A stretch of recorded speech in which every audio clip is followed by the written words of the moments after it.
Mu bbanga eritali awala abakulira ekibuga abatali bamu baawona okugajambula olw'omusolo gw'ebizimbe nga bannakibuga abatali bamu si bamativu n'enkola eno. Bannakibuga baalaba nga enkola eno ereeteddwa okukuŋŋaanya omusolo ate ng'ekiseera kye kimu nabo bennyini basasula omusolo. Kino nno kyawaliza olukiiko oludukanya ekibuga Kampala olwa KCCA okusalawo okusaawa akakiiko ak'enjawulo okukola okunoonyereza ku nsonga eno awamu n'okugeraageranya ensonga eno n'ebibuga ebirala nabo kye baakola.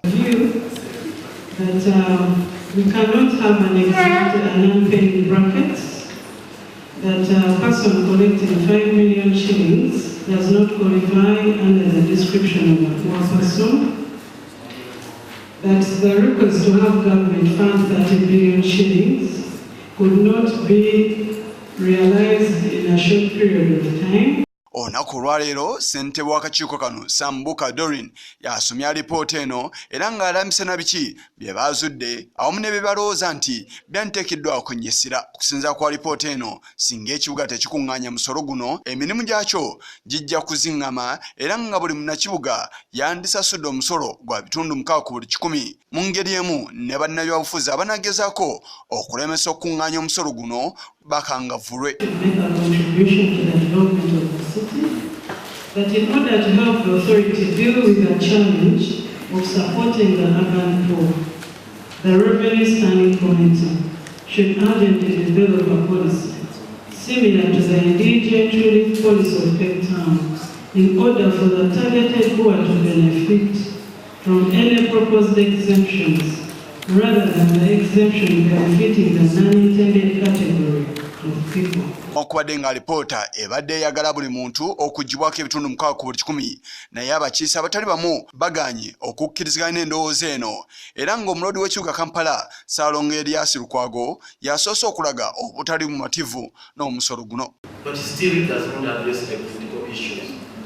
Maybe we could say, as a way of getting a win-win situation, like these 2 categories you are suggesting, we have 6, we retain it, and then where you are suggesting 5, instead of picking it to the person not being, bigger, we leave it flat, but we bring it down. We have a category of 3% and 6%. Abakiise nabo bawadde endowooza zaabwe ku musolo guno wabula okugenda okumaliriza nga basibidde ku buli muntu okusasula omusolo ebitundu 4 ku buli 100 oba ebitundu 6 ku buli 100 ku nsimbi ze bakuŋŋaanya okuva mu mayumba gaabwe.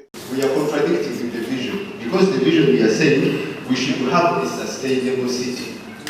But when you become real that we have to remain on 6%, because when you read the report, every recommendation, they make sure that we retain the 6%. And it is against the vision of the KCCA. Because the city is going to become unsustainable for urban poor. The city is becoming too hard to live in.